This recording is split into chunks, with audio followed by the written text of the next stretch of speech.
Yes, are you able to see the screen? आवाज आ रहा है मेरा क्लियर?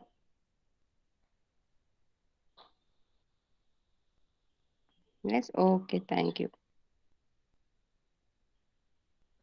स्क्रीन पे देखो, क्वेश्चन दिख रहा है?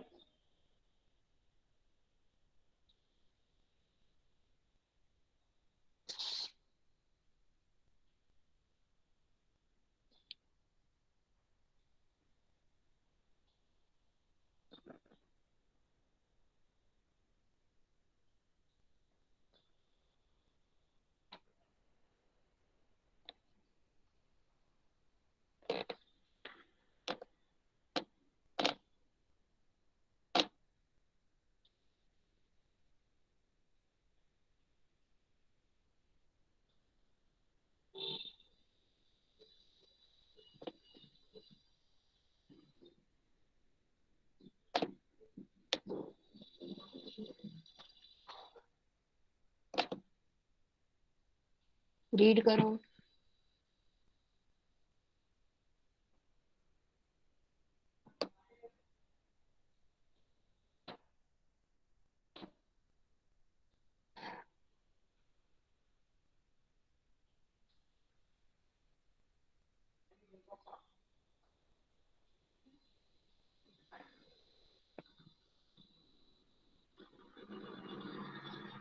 हो गया रीड करके? Now this is the services which are related to the trading of goods and commission agent से रिलेटेड सर्विसेज है, ये देखो। ठीक है।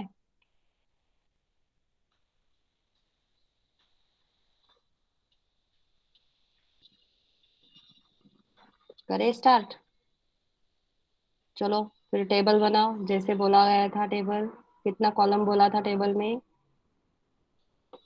ऊपर हेडिंग क्या लिखोगे? Valuation of taxable service and GST.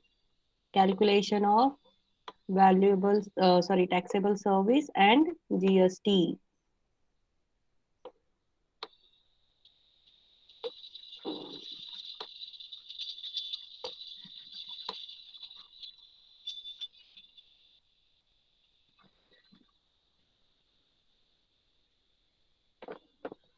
Cost, serial number, then particulars, then taxable, not taxable।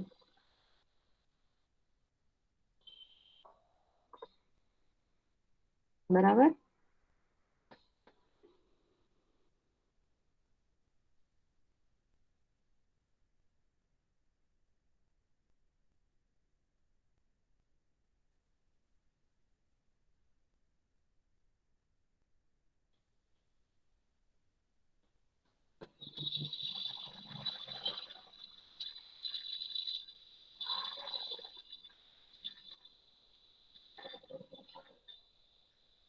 हो गया बना के?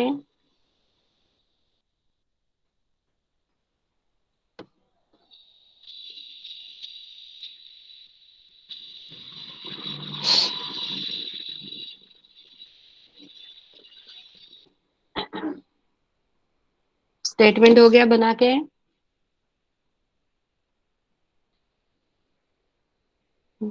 ओके। सो मिस्टर ऑप्टिमिस्टिक है जो कि रिसीव्ड करता है the sums from the following transactions, मतलब वो रिसीव्ड कर रहा है, एज अ कमीशन एजेंट है वो। मिस्टर ऑप्टिमिस्टिक, उसने यहाँ यहाँ से ये कमीशन रिसीव किया हुआ है। बराबर। So compute its goods and service tax liability हमें कैलकुलेट करनी है। बराबर। So first, acted as a coach for you under 19 cricket tournament organise by MCA, Mumbai cricket association. MCA मतलब क्या? मुंबई क्रिकेट एसोसिएशन जो है उसने ऑर्गेनाइज किया हुआ था एक टूर्नामेंट जो कि अंडर 19 लोगों के लिए था। बराबर। And mister optimistic was the coach for that. तो वो कोच था और उसके लिए उसको 1 लाख रुपया मिला एज अ कोच का फी करके। बराबर। So if you are giving as active, as a coach करके अगर आप कोई भी ट्रेनिंग दे रहे हो, so this kind of a coaching के लिए आपको कोई भी एग्जेम्पशन दिया हुआ नहीं है। So mister optimistic is doing the tournament only just for the under 19 जो बच्चे हैं उनको ट्रेन करने के लिए, क्रिकेट के लिए, बराबर। So acted as a coach, acted as a coach for under 19, okay, under 19 cricket tournament organised by MCA, Mumbai cricket association ने ऑर्गेनाइज किया था फॉर ₹1 लाख।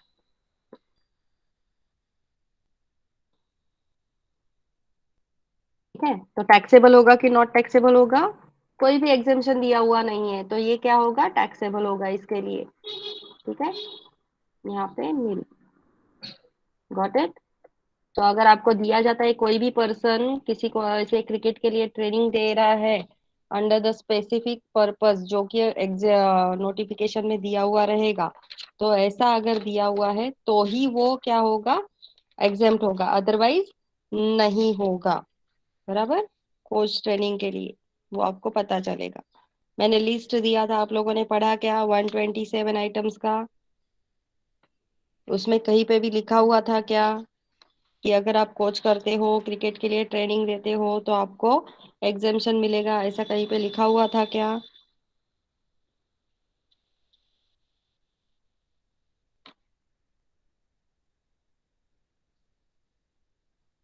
हम्म,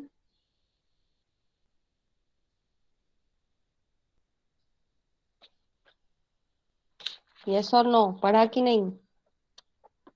क्या पूछ रही हूँ मैं?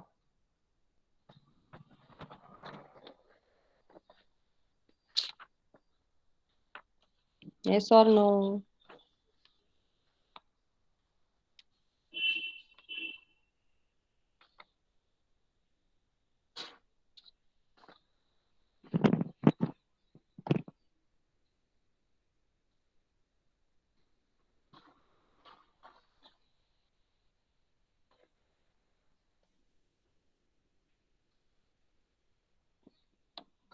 नहीं दिया हुआ है ना, very good.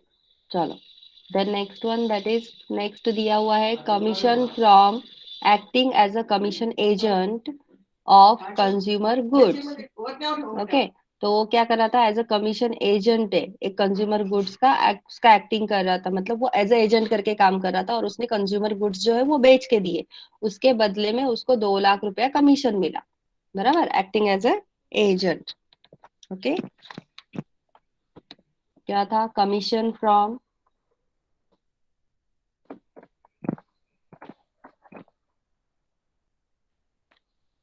Just a second,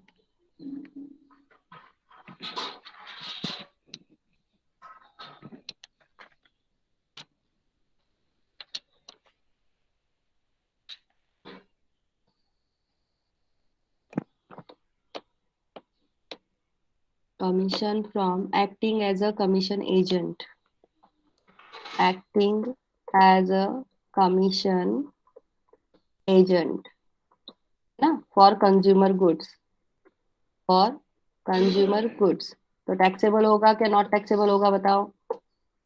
₹2 lakh उसको मिला।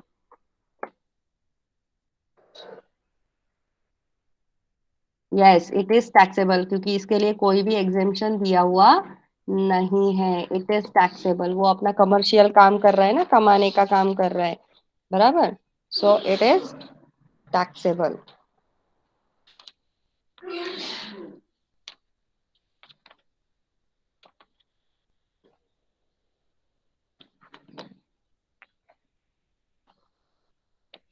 Not it.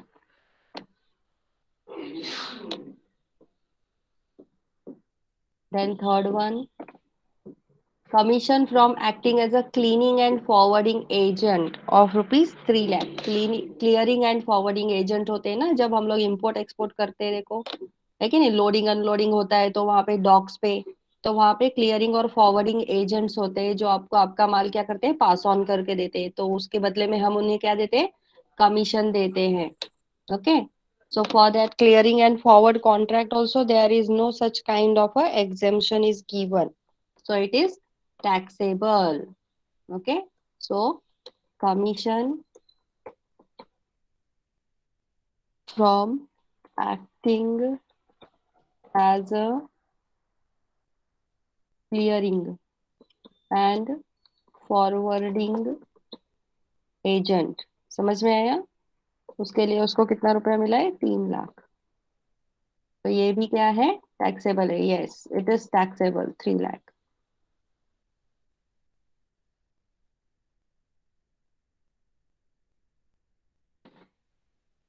ओके।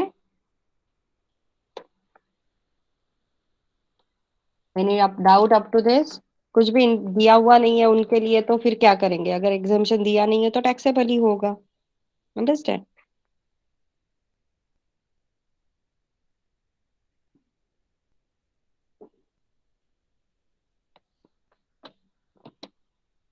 देन हो गया यहाँ तक लिख के?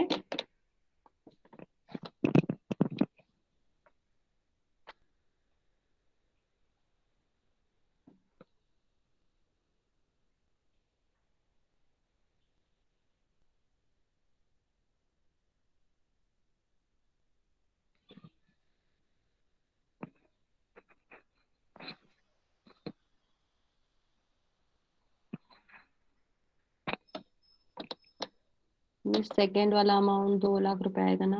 कितना? हाँ सॉरी, 1 लाख लिखा है क्या मैंने? 2 लाख, हाँ बराबर, थैंक यू।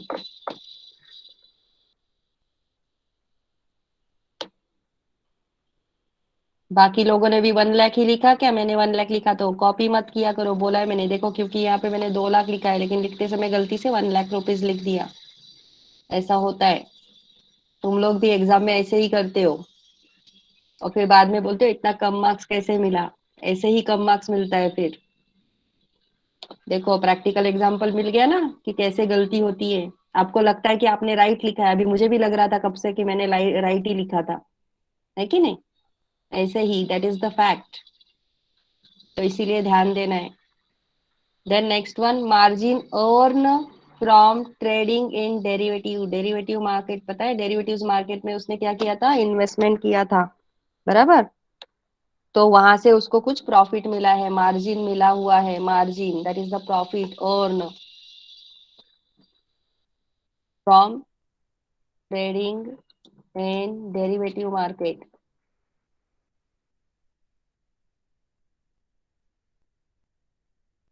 डेरिवेटिव्स सिक्योरिटीज होती है ना, वन टाइप ऑफ, वहां पे किया था तो कितना उसको प्रॉफिट हुआ है?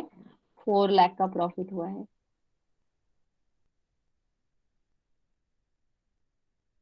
ओके। तो वो मार्जिन उसने अर्न किया हुआ है। अभी बताओ, this is related to derivatives. Okay. So now tell me, it is taxable और नॉट टैक्सेबल? लास्ट टाइम बताया था ये।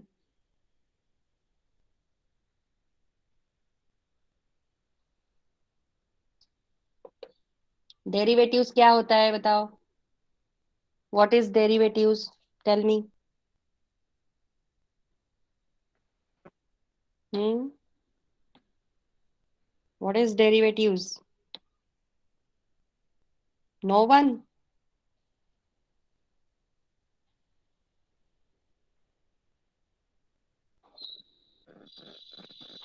जल्दी बताओ। पता है या नहीं पता है? पता है तो यस लिखो, नहीं पता है तो मत लिखो।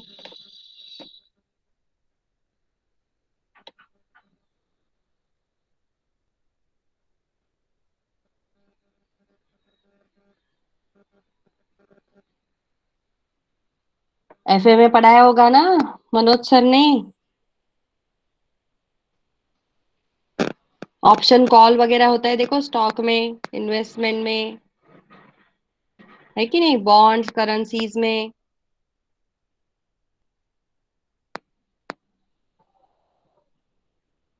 यस, फ्यूचर्स, ऑप्शंस, पढ़ा है ना स्टॉक मार्केट में? यस और नो?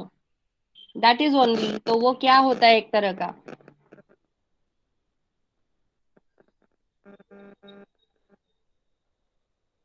हम्म। क्या होता है एक तरह का? सिक्योरिटीज होता है ना?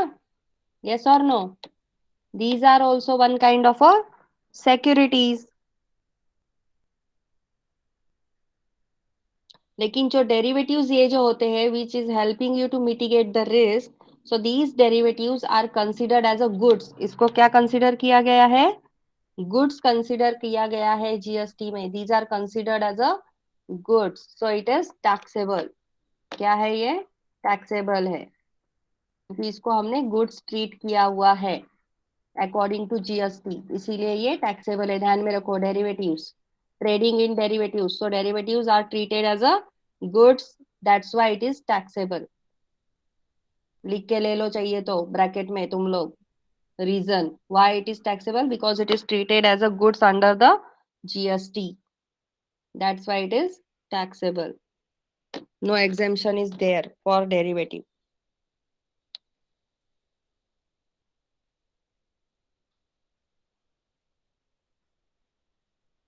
Okay, yes, any doubt now up to this, किसी को डाउट है यहाँ तक, the next one, commission for acting as a commission agent of agricultural produce of rupees 5 lakh commission मिला है उसको, commission, okay, commission for what, acting, ma'am जो आपने लिस्ट भेजा है उसमें नॉन टैक्सेबल दिया है, कौन सा वाला नॉन टैक्सेबल दिया हुआ है, क्या लिखा हुआ है, सेंटेंस क्या लिखा हुआ है,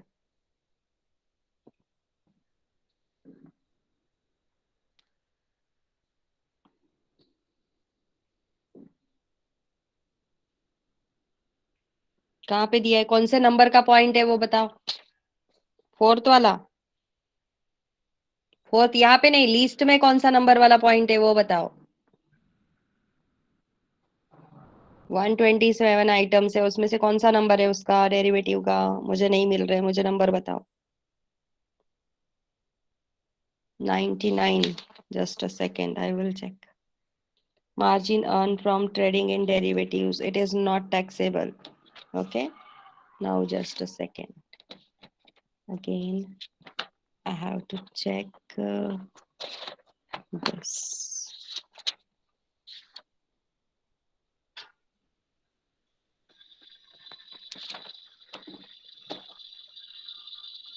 सब लोग रीड करो तब तक, जस्ट अ सेकेंड, मैं चेक करती हूँ, 1 मिनट डेफिनेशन में,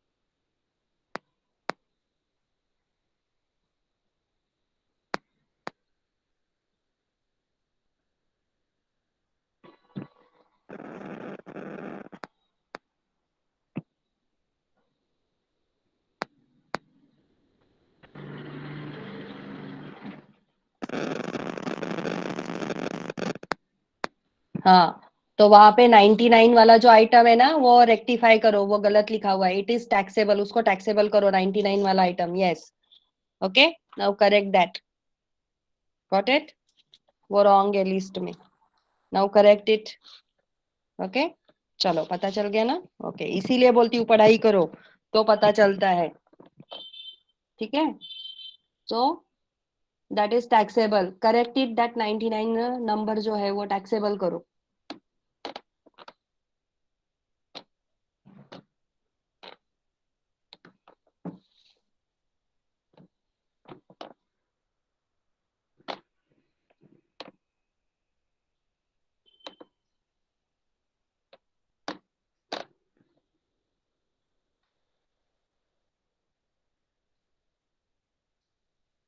ओके, नाउ क्लियर, चलो, the next one, that is commission for acting as a commission agent, commission agent for agricultural produce, agricultural produce, now tell me whether it is taxable or not taxable, rupees कितना दिया हुआ है, 5 lakh, is it taxable और not taxable, yes. पक्का? Confirm? ध्यान से transaction पढ़ो।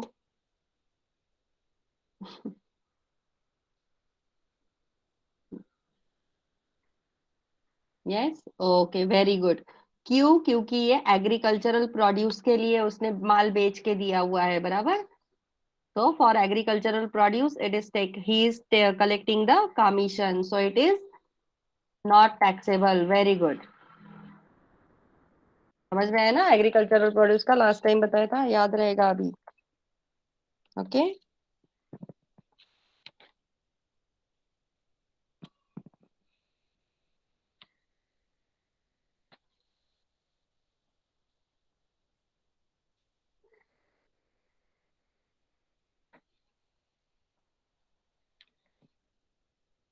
Clear?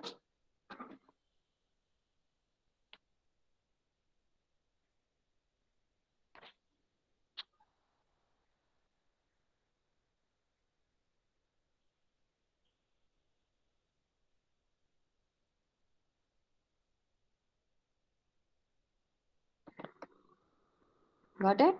चलो, हो गया, 5 ही ट्रांजेक्शन थे आई थिंक। ओके, चलो टोटल करो और फिर इसका सर्विस टैक्स फाइंड आउट करो कितना आ रहा है, देखो। जीएसटी कितना आ रहा है इसके ऊपर, मतलब सर्विस टैक्स मतलब जीएसटी यहाँ पे, क्योंकि सर्विसेज पे जीएसटी हम लोग कैलकुलेट कर रहे हैं। So total taxable services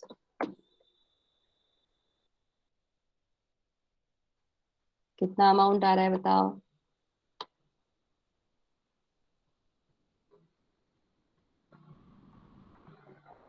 10 lakh आ रहा है। 4 और 1 5 और 5 10। 10 लाख आ रहा है सबका, 10 lakh amount. Yes. Then 10 lakh आ रहा है तो इसका मतलब जीएसटी कितना आएगा? How much will be the GST? 90,000, 90,000, yes, correct. Okay, तो सीजीएसटी 9%, 90,000 and SGST 90,000,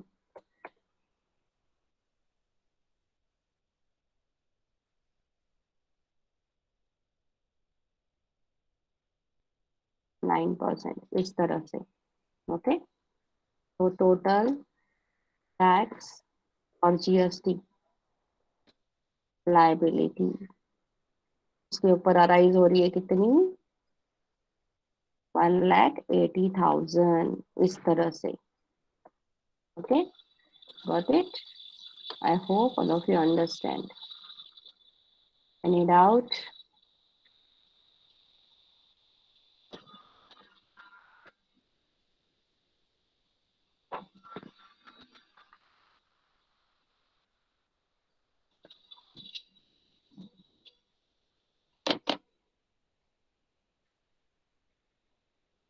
हो गया कंप्लीट सबका?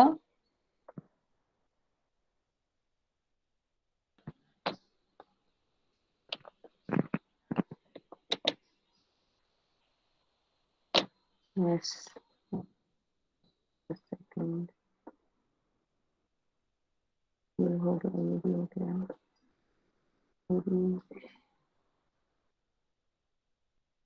फिर आते हैं ना, normally information technology software services में सब कुछ टैक्सेबल ही होता है। ओके, इंफॉर्मेशन टैक्सेबल सर्विस में क्या होता है, सब कुछ टैक्सेबल ही होता है। So this is the question. Screenshot ले लो इसका सब लोग, ये आप लोगों को सॉल्व करना है। ठीक है, दिस इज ऑल टैक्सेबल, कोई भी नॉट टैक्सेबल नहीं है, ऑल टैक्सेबल। ओके, कैसे है देखो। डेवलपमेंट क्या बोला है? Compute the value of taxable service and GST payable by mister Rishabh if all amount are exclusive of GST. Okay, so development and design of software, आप सबको पता है कि कंप्यूटर वाले लोग क्या करते हैं, आईटी वाले लोग सॉफ्टवेयर डिजाइन करते हैं ना, डेवलप करते रहते हैं, बराबर। तो ये जो मिस्टर ऋषभ है इसने डेवलप किया, तो क्या हुआ? ठीक है ना, किया, पैसा मिला उसको डेवलप करने का, तो चार्जेबल है, इट इज चार्जेबल, टैक्सेबल है।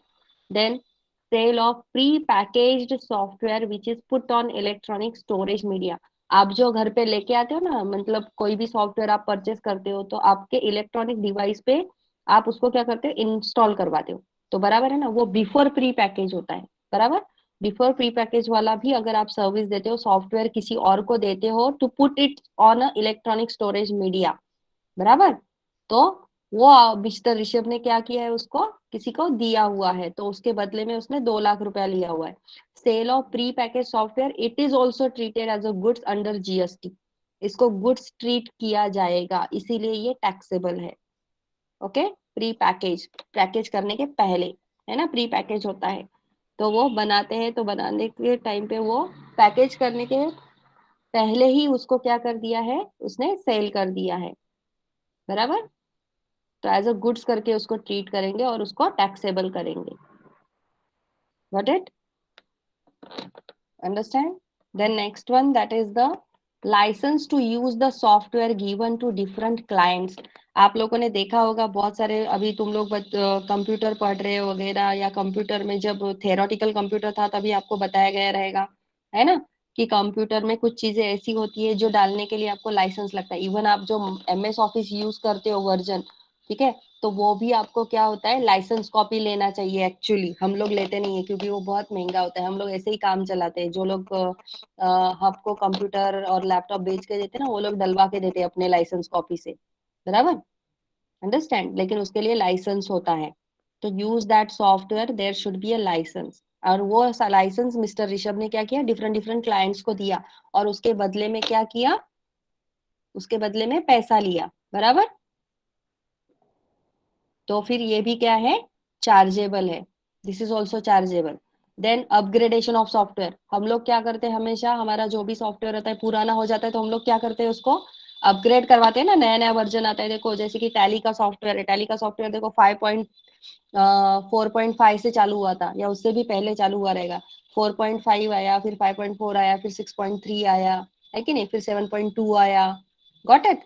फिर ERP 9 आया, है कि नहीं, वो अपग्रेडेशन है। That is the upgradation of the software. That is also chargeable, no exemption is given under that. Got it? Then next one, that is enhancement and implementation of the software. Enhancement किया मतलब develop किया आपने उसको, कुछ तो उसमें changes किए या डेवलप किया उस सॉफ्टवेयर को, और इम्प्लीमेंट करवाया। बराबर, मिस्टर ऋषभ ने उसको एनहांसमेंट करके दिया क्लाइंट को, और वो सॉफ्टवेयर इम्प्लीमेंट करवाया क्लाइंट से, और उसके बदले में उसने क्या किया, पैसे लिए। बराबर, है कि नहीं? ट्रांजैक्शन समझ रहे हो क्या, ट्रांजैक्शन क्या है? हाँ, तो ठीक है ना भाई, सर्विस दिया, सर्विस लिया तो टैक्सेबल है।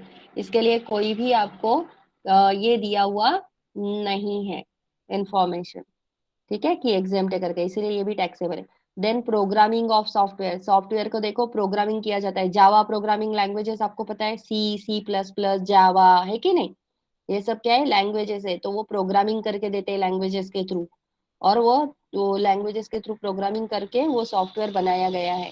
तो उसके लिए उसने क्या किया, पैसे चार्ज किए हुए हैं, 6 लाख रुपया। तो क्या हुआ, अच्छी बात है, सॉफ्टवेयर बना के दिया उसने, एडवांसमेंट करके दिया उसमें, एनहांसमेंट करके दिया, बढ़ा के दिया उसमें कुछ तो, है कि नहीं? That is also taxable. Then tailor made modification to the software and delivered on electronic storage media. Tailor made, जैसे ऑटोमेटेड टेलर मेड होता है ना, तो वो मॉडिफिकेशन करके दिया उसने सॉफ्टवेयर में, एंड वो डिलीवर्ड कर दिया on the clients electronic storage media, और उसके बदले में 7 लाख रुपया लिया हुआ है। Got it? समझा? तो भी टैक्सेबल है, कोई यहाँ पे एग्जेम्पशन नहीं। Then advice and consultancy on matters relating to software, 8 lakh रुपया। एडवाइस दिया उसने, कंसल्टेंसी दिया रिलेटेड टू सॉफ्टवेयर, उसका काम ही है ना, वो कंप्यूटर इंजीनियर रहेगा, तो वो तो देगा ही एडवाइस उसके लिए। तो वो क्या फुकट में देगा क्या? नहीं, पैसे लेगा, तो वो पैसे ले रहा है 8 लाख रुपया, it is taxable, no exemption. Then on site development of software, on site मतलब क्या, वहां पे जहाँ पे मशीन है उस मशीन में जाके, वहां पे जाके उसने डेवलपमेंट करके दिया सॉफ्टवेयर में, ऑन साइट, और उसके बदले में उसने 9 लाख रुपया लिया है। That is also taxable. Got it? समझ में आया? तो सारे ट्रांजेक्शन यहाँ पे क्या हो जाएंगे, टैक्सेबल हो जाएंगे। मोस्टली इंफॉर्मेशन टेक्नोलॉजी के सारे ट्रांजेक्शन क्या होते हैं, टैक्सेबल होते हैं। ठीक है, इससे रिलेटेड। मिस, बोलो। वो सेकंड वाला जो टैक्सेबल बोला ना, हाँ, वो लिस्ट में नॉन टैक्सेबल है, कौन से लिस्ट में? वो आपने जो दिया है वो। एक सेकंड, नंबर बोलो, लिस्ट में कौन सा नंबर है उसका? 54। 54। Sale of pre package software which is put on electronic device storage में। एक्चुअली ये लिस्ट क्या है ना, ये लिस्ट बाद में बनाया गया है, तो मे बी उनका प्रिंटिंग मिस्टेक हो गया रहेगा ऊपर नीचे, अंडरस्टैंड, इसीलिए। Okay. Because sale of pre package if under the GST it is treating as a goods ना, गुड्स ट्रीट कर रहे हैं उसको, तो इसीलिए ये टैक्सेबल है। वहां पे भी टैक्सेबल कर लो लिस्ट में, ओके। ओके। ठीक है। या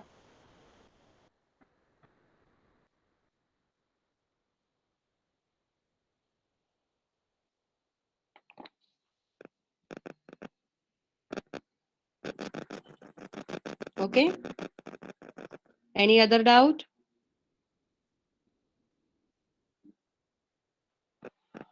any doubt in any transaction in this? सबको समझ में आया? समझा के बताया मैंने कि कैसे कैसे टैक्सेबल है, क्यों टैक्सेबल है, कौन सा ट्रांजेक्शन है। नॉर्मली सारे के सारे ये ट्रांजेक्शन दिए हुए टैक्सेबल है। Okay, sale of pre package मैंने बोला ये गुड्स कंसिडर किया जाता है, इसीलिए टैक्सेबल है। समझा, याद रहेगा? Got it? और जो नया वर्ड है that is the tailor made. Tailor made में अगर आपको यहाँ पे क्या है, यहाँ पे डाउट है, टेलर मेड मतलब क्या? किसी को डाउट है टेलर मेड मॉडिफिकेशन में कि क्या होता है? यस और नो, या पता है? मैंने जैसे कि बोला कि सॉफ्टवेयर में चेंजेस करके देता है वो। मॉडिफिकेशन मतलब क्या? चेंजेस। मतलब जैसे कि आपके पास सॉफ्टवेयर है, ठीक है, आप कोई सॉफ्टवेयर यूज करते हो, लेकिन आपको लगता है कि मैं जो काम कर रहा हूँ उसमें थोड़ा और चेंजेस होना चाहिए, मेरे हिसाब से थोड़ा चेंज होना चाहिए, जो मैं काम कर रहा हूँ उस हिसाब से। तो उस हिसाब से वो आपका कंप्यूटर इंजीनियर है ना, वो चेंजेस करके देगा सॉफ्टवेयर में, that is called tailor made. Understand? Customised जिसे हम लोग बोलते हैं। Got it? Now clear on? ये दो ही पॉइंट थोड़े नए लग रहे हैं, that is sale of pre package and tailor made modification.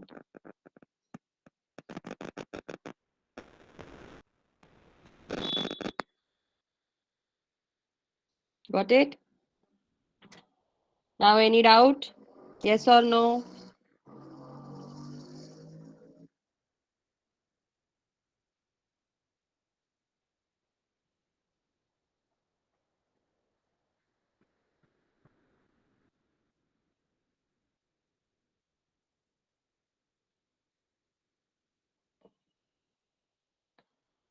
Yes और नो बोलो जल्दी।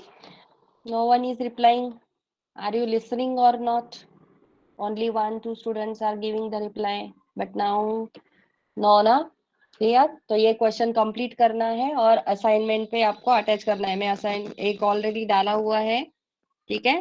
तो this question you have to solve and you have to take it as a assignment. मैं गूगल क्लासरूम में क्या करती हूँ, इसका असाइनमेंट अटैचमेंट आपको क्रिएट करके देती हूँ। जस्ट अभी, just wait for 2 minutes. Create करती हूँ, attach the solve question. Okay, add new assignment, title that is GST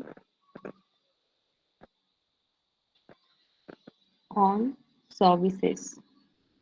okay, description में लिखती हूँ कौन सा है ये, information, information technology based question. Okay, so उसके लिए मैंने मार्क्स रखे हुए हैं, ठीक है। You have to submit that. The last date is 31st, कल का लास्ट डेट रहेगा, ठीक है। टाइम ऑप्शनल रखा है, but till tomorrow. Okay, tomorrow midnight के पहले तक, 12 बजे के पहले तक। Got it? आपको ये यहाँ पे सबमिट करना है। मैंने पोस्ट कर दिया है दोनों, कल का असाइनमेंट और आज का असाइनमेंट, बोथ। ओके, ये तो सिंपल है, ये तो हो जाएगा सबका। और सब लोग ज्वाइन करो, अपने फ्रेंड्स को बोलो जिन्होंने ज्वाइन नहीं किया हुआ है गूगल क्लासरूम, बहुत कम लोगों ने ज्वाइन किया हुआ है। Total 104 students are there. Only 71 students have joined. घर बैठे बैठे भी असाइनमेंट करने को नहीं चाहिए उनको, देख देख के कैसे आएगा फिर बाद में। ठीक है, चलो, ओके। देन और कौन सा बाकी है? ये हो गया, ये सिंपल वाला था, ये भी हो गया, ये भी हो गया, ये भी हो गया, ये भी हो गया, ये भी हो गया। हाँ, ये बाकी है ना, दिस वन। रीड करो, इसमें क्या लिखा है एजुकेशनल सर्विसेज से रिलेटेड। एजुकेशनल सर्विस केयर, ठीक है, यही है ना। सॉल्व नहीं किया है यहाँ पे, चलो शायद से लाइट जाएगा तभी। फर्स्ट क्या है, कोई एक ट्रेनर्स लिमिटेड है, आरएसयू ट्रेनर्स लिमिटेड है, that they are providing the commercial training और कोचिंग सेंटर है वो, ठीक है, to provide the following services. First, training in recreational activities related to culture, arts वगैरह जो रहता है ना, रिक्रिएशनल एक्टिविटीज रहता है, परफॉर्मिंग आर्ट्स वगैरह, है कि नहीं, तो वो recreational activities relating to culture provide किया हुआ है। सो अगर आपको कोई भी ट्रेनिंग मिलता है related to recreational activities, okay, recreational activities से रिलेटेड टू द कल्चर, अगर आपको कोई ट्रेनिंग देता है, कोचिंग करता है, तो ये एग्जेम्प्टेड है under the notification. Okay, first one is exemption. लिख रहे हो क्या? First, training in recreational activities relating to culture, लिखो, training in recreational activities, training in recreational activities exempted from GST, okay, included under exemption notification, that's why.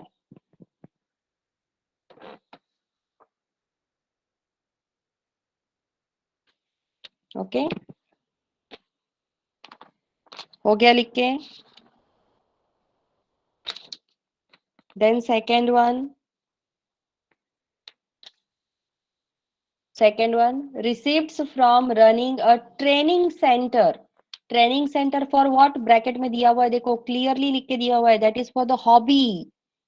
If the hobby purpose you have attended the class, अगर आपने attend किया हुआ है for the hobby purpose, understand, hobby से related अगर class आप join कर रहे हो और उसके लिए अगर आपको ट्रेनिंग मिल रहा है, that is also given under the notification of exemption, it is also exempted. Okay, hobby के लिए है स्पेसिफिकली तो, got it, for hobby purpose, hobby classes लिखा हुआ है ना। हॉबीज होता है ना, हर कोई लोग हॉबीज के लिए स्पेसिफिकली क्लासेस लगाते हैं, हॉबीज पर्पज, तो वैसा अगर लगाया हुआ है then it is exempted under notification. Then next one, that is training and coaching in a different kind of a games, different kind of games होते हैं जिसके लिए आपको क्या किया जाता है, कोचिंग दिया जाता है या फिर आपको ट्रेनिंग दिया जाता है, प्रोवाइड किया जाता है ट्रेनिंग वगैरह, है कि नहीं। तो उसके लिए अगर आपको ट्रेनिंग दिया हुआ है किसी पर्टिकुलर सेंटर, ट्रेनिंग सेंटर ने, तो ये भी एग्जेम्प्टेड नोटिफिकेशन में आता है। Okay,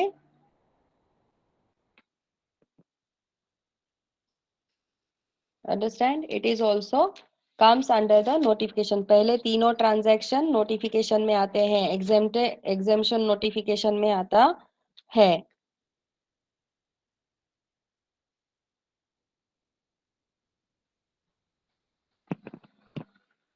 okay, then next one, that is the postal coaching receipt. Postal coaching receipt, postal coaching क्या होता है? Anyone knows about the postal coaching? Yes, सुना है क्या? यस और नो?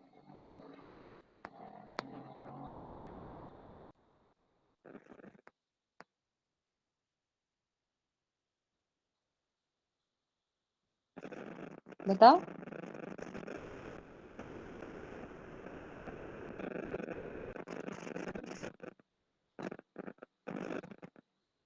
पोस्टल कोचिंग मतलब जैसे डिस्टेंस लर्निंग होता है ना, आप कैसे वहां से मटेरियल लेके आते हो या फिर वो लोग आपके घर पे मटेरियल भेज देते हैं और बोलते हैं कि आप अपना अपना प्रिपरेशन करो। अंडरस्टैंड? समझ में आया? ऐसा सर्विस, ऐसा कोचिंग जो पोस्टल के थ्रू, मतलब पोस्टल कोचिंग बोलते हैं उसको, डिस्टेंस लर्निंग जैसे होता है ना वैसे। तो वो पोस्टल कोचिंग आपने लिया है और उसके बदले में आप 4 लाख रुपया पे कर रहे हो। ठीक है? सो दिस इज टैक्सेबल, ये टैक्सेबल है क्योंकि आप खुद कर रहे हो ना, किसी प्राइवेट ट्यूटर के थ्रू कर रहे हो, एग्जाम प्रिपेयर कर रहे हो। अंडरस्टैंड?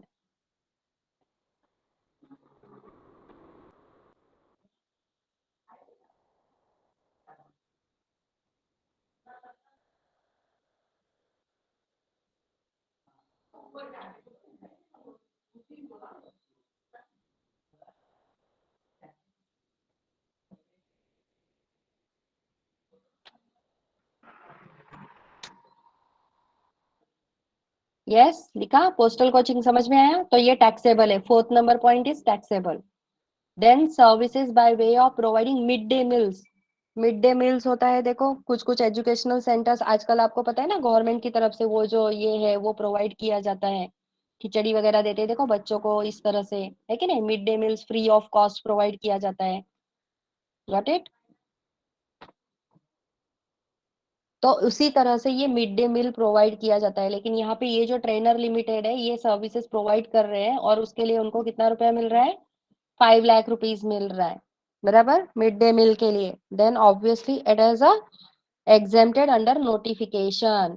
इट इज एग्जेम्प्टेड क्योंकि आपके एग्जामेशन नोटिफिकेशन में दिया हुआ है कि अगर आपको मिड डे मील सर्विस मिलता है then it is not taxable because it comes under the notification. Okay, ये एग्जेम्प्टेड है मिड डे मील्स का। Then coaching to students for IIM exams. Coaching to students who are giving the IIM exams. For IIM exams के लिए coaching दे रहे हैं, ये जो RSU centre है उनको क्या कर रहा है? IIM एग्जाम्स के लिए ट्रेनिंग दे रहे हैं। अंडरस्टैंड? तो ये IIM का एग्जाम है ना, बराबर? तो ये क्या है? टैक्सेबल है, इसमें कोई एग्जामेशन दिया हुआ नहीं है उनके लिए। IIM एग्जाम्स के लिए कोई भी एग्जामेशन दिया हुआ नहीं है। Okay,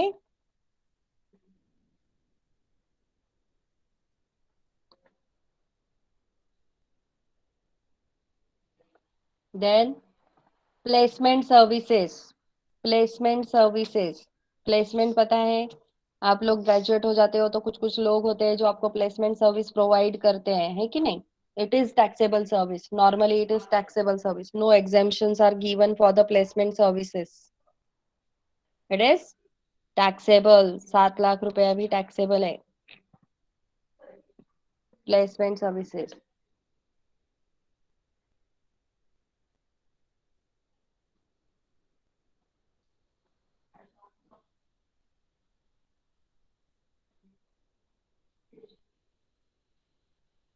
okay, then next one, that is receipt from fees charged for conducting the examinations.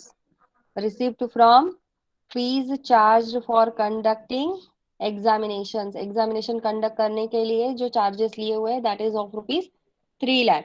Okay, तो फिर उसके लिए भी एग्जाम ये एग्जामिनेशन नोटिफिकेशन में दिया हुआ है कि अगर आप एग्जामिनेशन कंडक्ट कर रहे हो then it is not chargeable under GST।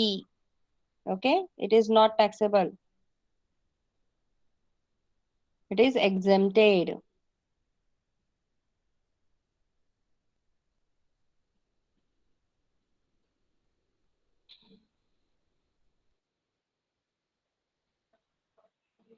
Got it? समझा कौन सा एग्जेम्प्टेड है, कौन सा चार्जेबल है? प्लेसमेंट सर्विस चार्जेबल है, देन पोस्टल सर्विस चार्जेबल है और कोचिंग टू IIM स्टूडेंट, ये 3 चार्जेबल है। कौन सा? पोस्टल सर्विस, IIM का सर्विस जो दिया हुआ है IIM के स्टूडेंट्स को, देन कौन सा? Placement service. ये तीनों सर्विसेज क्या है? टैक्सेबल है, बाकी सब नॉट टैक्सेबल है। लिखा क्या सबने? कितना टोटल आ रहा है? टैक्सेबल सर्विसेज का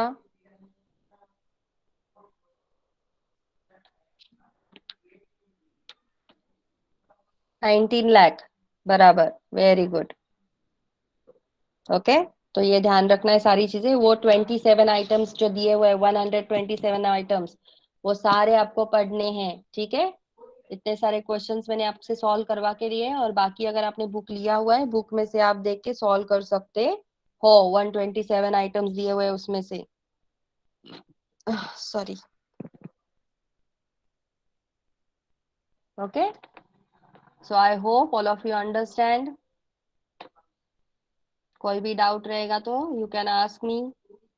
यस, बराबर, 3,42,000 टोटल आएगा, और 1,71,000, 1,71,000 क्या आएगा, दोनों का टैक्स आएगा। ओके, अगर किसी ने नहीं लिखा है then you can take it a screenshot. Screenshot ले लो और देख लो, लिख लो, ठीक है। Postal postal coaching, IIM student का जो कोचिंग है वो, और प्लेसमेंट, ये तीनों ही सिर्फ चार्जेबल है, बाकी सब एग्जेम्प्टेड है अंडर नोटिफिकेशन। ओके, जैसा मैंने 127 का लिस्ट दिया है वैसे ही मैं आप लोगों को सेंड करूंगी नोटिफिकेशन का लिस्ट। बहुत बड़ा नोटिफिकेशन का लिस्ट है, जो हमने हर क्वेश्चन में डिस्कस किया ना, कौन सा पॉइंट टैक्सेबल है, नॉट टैक्सेबल है, तो उससे रिलेटेड डिटेल आपको दिया हुआ है। That also you have to read. Got it? Clearly mention किया हुआ है। Got it? रिक्रिएशनल एक्टिविटी मतलब क्या होता है, क्या बताया मैंने रिक्रिएशनल एक्टिविटीज के हिसाब। रिक्रिएशनल एक्टिविटीज में मतलब जैसे कि आर्ट्स वगैरह परफॉर्म करते हैं ना, कल्चरल प्रोग्राम, स्पोर्ट्स, पेंटिंग, है कि नहीं, डांस, म्यूजिक, ये सब होता है ना, दैट इज रिक्रिएशनल एक्टिविटीज। तो ऐसे रिक्रिएशनल एक्टिविटीज के लिए अगर आपको सर्विस दिया हुआ है किसी आर्टिस्ट ने, कोई आर्टिस्ट भी अगर परफॉर्म करता है म्यूजिक, डांस, थिएटर, है कि नहीं, तो वो भी एग्जेम्प्टेड होता है। लेकिन वो एग्जेम्प्टेड कब तक होगा, सिर्फ ₹1,50,000 तक। अगर सिर्फ 1,50,000 तक रुपीज उसको मिलता है तो वो एग्जेम्प्टेड रहेगा। उससे ज्यादा अमाउंट अगर उसको मिलता है तो वो एग्जेम्प्टेड नहीं होगा। ये भी पॉइंट उसमें लिखा हुआ है। ओके, ये बात आपको ध्यान देनी है, क्या क्या पॉइंट्स दिए हुए हैं। देन अगर कोई आर्टिस्ट है, कौन, आर्टिस्ट, बराबर, ऐसे आर्टिस्ट होते हैं ना, जैसे कि अभी ये एक्टर वगैरह है, तो वो क्या होते हैं, ब्रांड एम्बेसडर होते हैं। All of you know that brand ambassador, है ना, कंपनीज उनको ब्रांड एम्बेसडर बनाती है। All of you know that. तो अगर कोई आर्टिस्ट ब्रांड एम्बेसडर बन गया है ना, और उस आर्टिस्ट को अगर, और वो आर्टिस्ट अगर परफॉर्म कर रहा है सर्विस, तो फिर उसको एग्जेम्पशन नहीं मिलेगा if he is a brand ambassador. वो अगर ब्रांड एम्बेसडर है तो उसको एग्जेम्पशन नहीं मिलेगा, वो ध्यान रखो, चाहे फिर उसका सर्विस का अमाउंट 50,000 रुपया ही क्यों ना हो। ओके, जैसे कि मैंने अभी बोला आर्टिस्ट है, ठीक है, मिस्टर ए एक आर्टिस्ट है जो कि डांस परफॉर्म करता है, बराबर, कल्चरल में, ठीक है, और उसको अमाउंट मिलता है कितना, 1 लाख। तो 1,50,000 से कम है, 1,50,000 से कम है, तो मतलब क्या हो जाएगा, एग्जेम्प्ट हो जाएगा। लेकिन उसी को अगर 2 लाख रुपया मिलता है तो एग्जेम्प्ट नहीं होगा, बराबर, ठीक है। अभी मिस्टर ए जो है, जो डांस कर रहा है, जो कल्चरल परफॉर्मेंस देता है, कल्चरल प्रोग्राम्स रखता है, लेकिन वो एक कंपनी का ब्रांड एम्बेसडर है, एक पर्टिकुलर किसी प्रोडक्ट का वो क्या, कौन है, ब्रांड एम्बेसडर है। तो उस पर्सन को अगर 50,000 रुपए भी मिलते हैं तो भी एग्जेम्पशन नहीं होगा, नहीं मिलेगा। अंडरस्टैंड? सपोज समझ में आया? यस,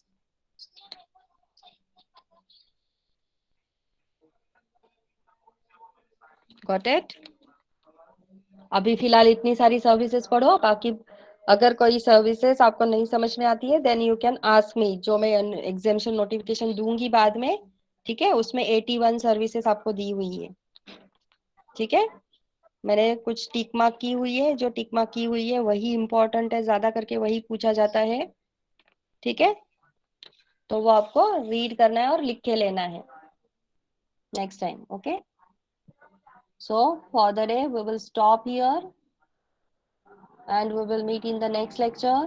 तुम लोग वो क्वेश्चन सॉल्व करो जो मैंने बोला है, ठीक है? चाहिए तो दोनों सॉल्व करो, और दोनों के दोनों एज असाइनमेंट में डाल दो। अभी का जिन्होंने सॉल्व किया है नहीं डालोगे तो भी चलेगा, लेकिन जो एजुकेशनल का, उसके पहले मैंने कौन सा वाला बताया, वो वाला आपको सॉल्व करना है, ठीक है? एजुकेशनल के पहले वाला, इंफॉर्मेशन टेक्नोलॉजी वाला जो बताया। Okay, solve that question and attach to the assignment today only mostly. I have given you time till tomorrow, but you have to submit it, क्योंकि कल तक तुम लोग करोगे नहीं। इससे अच्छा अभी के अभी करो, 2 मिनट में हो जाएगा लिख के। ठीक है, करके सब लोग सबमिट कर दो, अच्छा रहेगा। पता है ना, इंटरनल मार्क्स उसी